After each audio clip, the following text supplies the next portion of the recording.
Hi everyone, welcome to Saxon's Hydrosphere. I'm Saxon and I love music and I love movies, and with this channel I wanted to create a space where both music and movie lovers can coexist in the same space. I'm going to be doing another discography ranking video today. I really enjoy ranking videos. I seem to watch them quite a lot on YouTube and I really like the idea of getting into doing them myself. So discography rankings and filmography rankings and everything like that is going to be something that I'm going to really dive into a lot, and I hope you all like them. And today we're going to be talking about Rush's discography. Rush are one of my favourite bands ever, arguably one of the best and most successful prog rock bands. I think that they're a band that even if you don't really like too much, you can't really deny that their success and influence they've had all across the progressive and rock genre. So we've got 19 albums to talk about today, dating all the way back from 1974 with their self-titled debut, all the way up to 2012 with their final album, Clockwork Angels. And very quickly, I just want to get out of the way with that I don't dislike any Rush album. I just find that some are far better in quality than others, and some are a little less memorable than others. So starting off at the bottom with number 19, I'm going to go with Vapor Trails. Nothing really wrong with this record apart from the fairly iffy production. I feel like this is the worst produced Rush album. They did a remaster which is better, but it's still not great. And the memorability, is that a word? Memorability? I'm sure that's a word.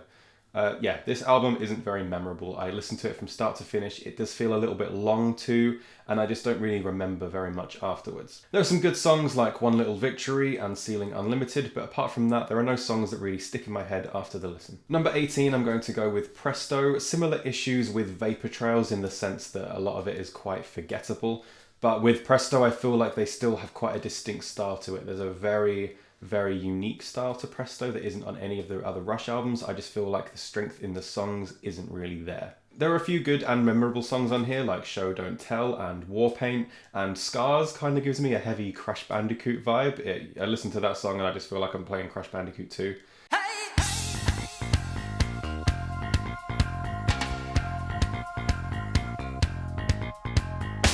But apart from that, again, just not very memorable. Number 17, I'm going to go with their 1996 album, Test for Echo.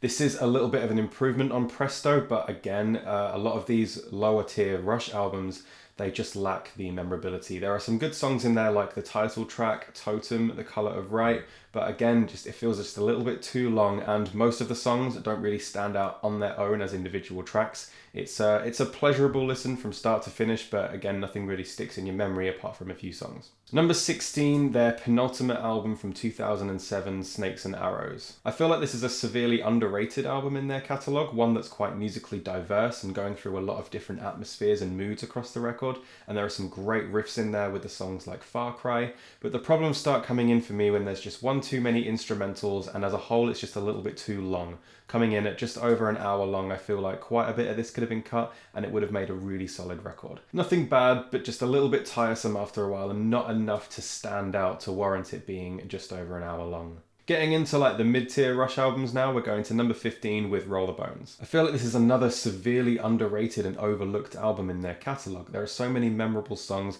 huge choruses, great grooves in the songs, memorable tracks like the title track, Dreamline, Heresy, Big Wheel. Alex Lifeson's guitar playing on this one is making another transition from the 80s when there was a lot of ethereal chord voicings and everything like that, going into the 90s, bringing a lot more riffs into the mix again. And there's just a lot of groove and style to this album that I really appreciate. Number 14, I'm going with the album that followed Roller Bones with Counterparts. For me, the reason why it's a little bit higher is there's not as many highs as Roller Bones, but there's not as many lows either. I feel like it's a really consistent album from start to finish. There are some great songs in there, like Animate is one of my favorites, Stick It Out, Cold Fire has a really cool attitude to it. And for me, the production I think is incredibly solid as well. The guitars are really clear, the vocals pop, the drums and the bass sit really nicely in the mix, giving it a really clear style to it and just really pulling you in. I think it's a great album. Number 13, Caress of Steel. This album actually came out the same year as Fly By Night, but it is so incredibly different from that album. It's kind of insane to think that they were the same year. Taking kind of a bit more of a metal feel than Fly By Night, it's really riff heavy, got a lot of attitude and balls behind it. The song I Think I'm Going Bald is a fun time, really quirky and just fun to listen to,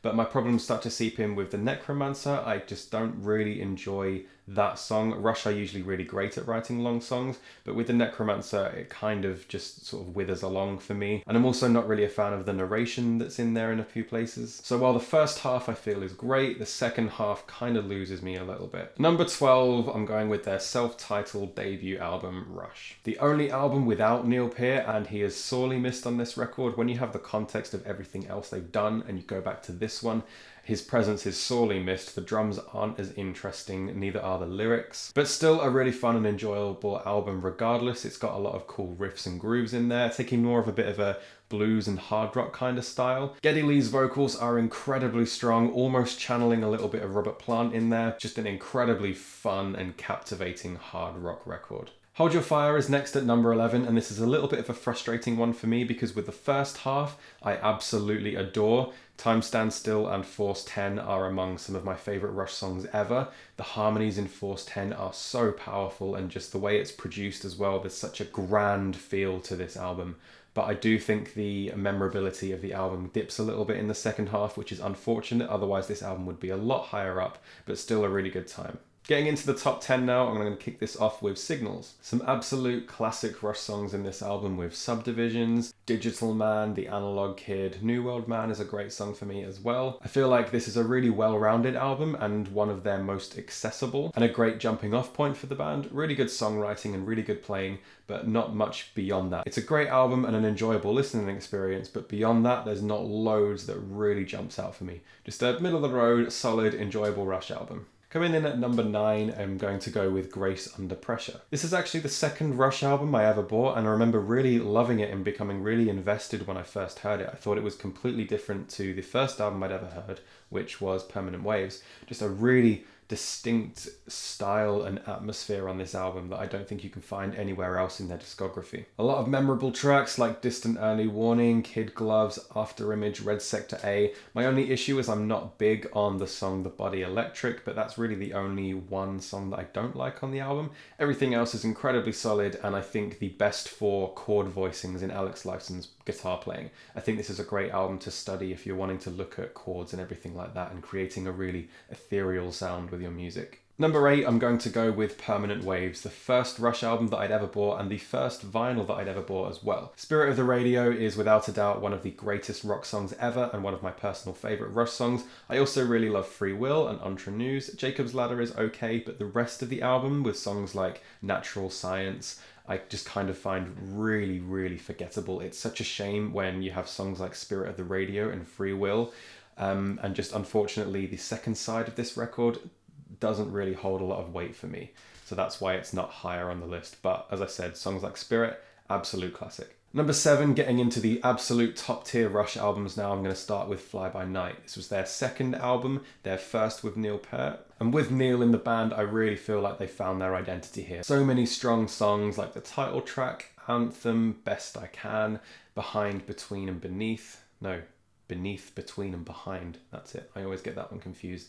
And By Tor and the Snow Dog is a classic as well. Just a really great prog rock album. Really distinct style. This was actually the third Rush album I ever bought. I have this on vinyl too. I love this album. I don't think there's much you can point wrong at it. The only reason it's not higher is because I love every other album even more. Number 6, a lot of people might take an issue with this one, but I'm going with Clockwork Angels. I really don't understand why this album doesn't get the praise it deserves. Don't get me wrong, I know it gets positive reviews and everything like that, but whenever I look at Rush rankings and everything like that, Clockwork Angels is right down there, and I don't understand why. Despite it being one of the longest Rush records out there, I don't feel that at all. It feels like a really consistent listen from start to finish, and the time just flies right by. I think the production is excellent. There's a really wild and immersive sonic landscape with this album. And there are so many incredible and memorable songs of this album. Brought Up to Believe, Wish Them Well, Headlong Flight, 7 Cities of Gold, Caravan, the title track. The Garden is an amazing song to end this album with and end their career with. I just don't understand why this album doesn't get the praise it deserves. I think it's fantastic. And something else I noticed as well that's interesting, nothing really to do with the sound of the album, but I find it quite cool that in 2012 they released their final album that's exactly 100 years before 2112. Just a little nerdy thing that I figured out and thought was really cool and quite profound. But anyway, yeah, if you've been sitting on Clockwork Angels for a while and haven't really listened to it in a while, put it on again. I promise you it's a lot better than you remember it if you thought it was just kind of okay.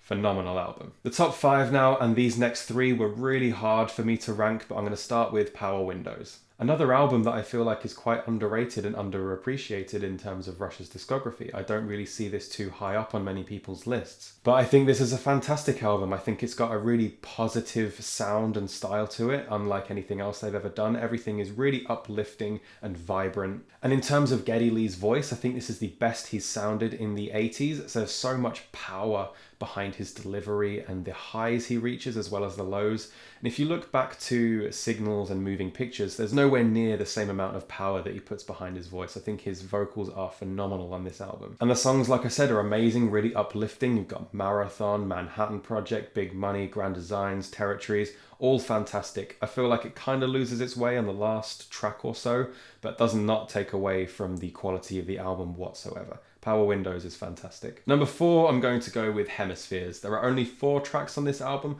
but every single one of them serves their purpose incredibly well. We start off with Hemispheres, which is part 2 of the Cygnus suite from the end of A Farewell to Kings, which is amazing in itself. Going into Circumstances, which is one of my favourite Rush songs. This chorus is always getting stuck into my head, and I just love this song so much. Then going into The Trees, which is a really cool and quite mellow song. It kind of gives me a bit of a folksy kind of vibe, but I really enjoy this one. And then going into one of the greatest instrumentals of all time, La Villa Stranghetto. The sheer musical joy in this song from Geddy, Alex and Neil, all of them at the top of their game and all having their moment to shine in a very coherent 9-minute instrumental piece. I'd love La Villa Stranghetto. I just wish the album was a little bit longer, had like maybe one more song in there, and that would have really elevated it, but still, I can't find any flaws in Hemispheres anywhere. Number 3, I'm going to go with Moving Pictures, their most successful album from 1981. So many of Rush's classic songs are from this album. Tom Sawyer was a huge hit for them, Red Barchetta's great, you've got YYZ, Limelight. The Camera Eye is an amazing song. The only problem for me is I just don't care too much for Witch Hunt or Vital Signs. Otherwise, this would be a perfect album for me. Number 2, I'm going to go with 2112. And before I talk about the album, I need to address something that I said that was very silly in my Dream Theater discography video. And something that I really appreciate as well is with albums like this, where you have a massive long track either at the start or the end, a lot of the other songs can kind of sometimes feel like an afterthought. The best example I can think for this is 2112 by Rush. The title track is amazing, but the other songs are just kind of there and don't really do much. So until recently, it's been quite some time since I listened to 2112 as a whole. Upon listening to it quite a few years ago, I didn't really think much of the B-side of the album when compared to the title track 2112. But coming back to the album recently, I have never been so happy to want to slap myself in the face for my comments. Every song on this album I find incredible now, and I just don't know what I was hearing back then to not love this so much. A Passage to Bangkok, I still find the riff is a little bit goofy, but everything else, Twilight Zone, such a great atmosphere to it, and I don't remember liking that years ago. And the guitar melody in Tears is so beautifully haunting, and I don't know what I was hearing before, and I've never been so happy to prove myself wrong about something. 2112 is an absolute masterpiece and really does deserve the status that it has amongst prog rock. Conflicting with my comments now on that Dream Theater video about these songs being an afterthought, in no way do I believe that now. Every song serves its purpose completely well. And again, I don't know what I was thinking when I said that. Silly Saxon. But for the number 1 spot, I have to go with A Farewell to Kings. I adore this album so much. Whenever I want to listen to a Rush album and I'm not really sure what to listen to, 9 times out of 10, I'm going to go to A Farewell to Kings. I love every song on this album so intently. The title track, Xanadu, Closer to the Heart, Cinderella Man, Madrigal, Cygnus Book 1, The Voyage. Every single song serves its purpose so immaculately, and I cannot find fault anywhere across this record.